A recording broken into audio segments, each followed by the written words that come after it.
could replace Justice Kennedy here. The president, I asked him about this in the Oval Office yesterday. He pointed to this list of 25 names. Our reporting has narrowed it down to a short list, and I want to show you some of these names, including Brett Kavanaugh of Maryland, Thomas Hardiman of Pennsylvania, Amy Coney Barrett, Raymond Kethledge. Who on these names stands out, or what do you make of that list at this point of frontrunners based on our reporting?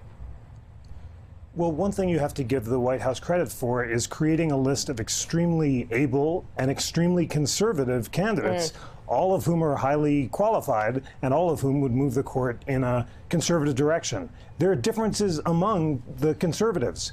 Judge Hardiman, who is the runner-up for the seat for Neil Gorsuch, has a background. He went to Georgetown. He drove a cab. He seems to empathize with working folks.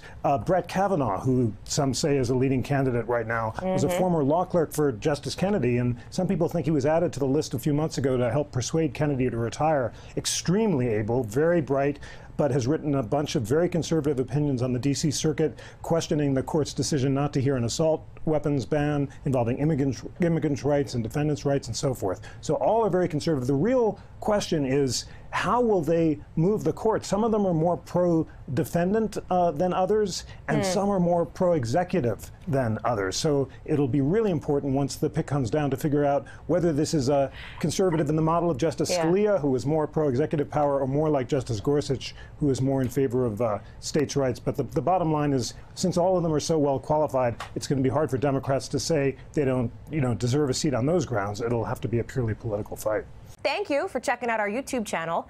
Why don't you subscribe? It's really easy. Just click on that button down there. And for more news from MSNBC, click on any of these videos here for the latest interviews and highlights. You can get more videos from MSNBC with our newsletters. Head over to msnbc.com/newsletters to sign up.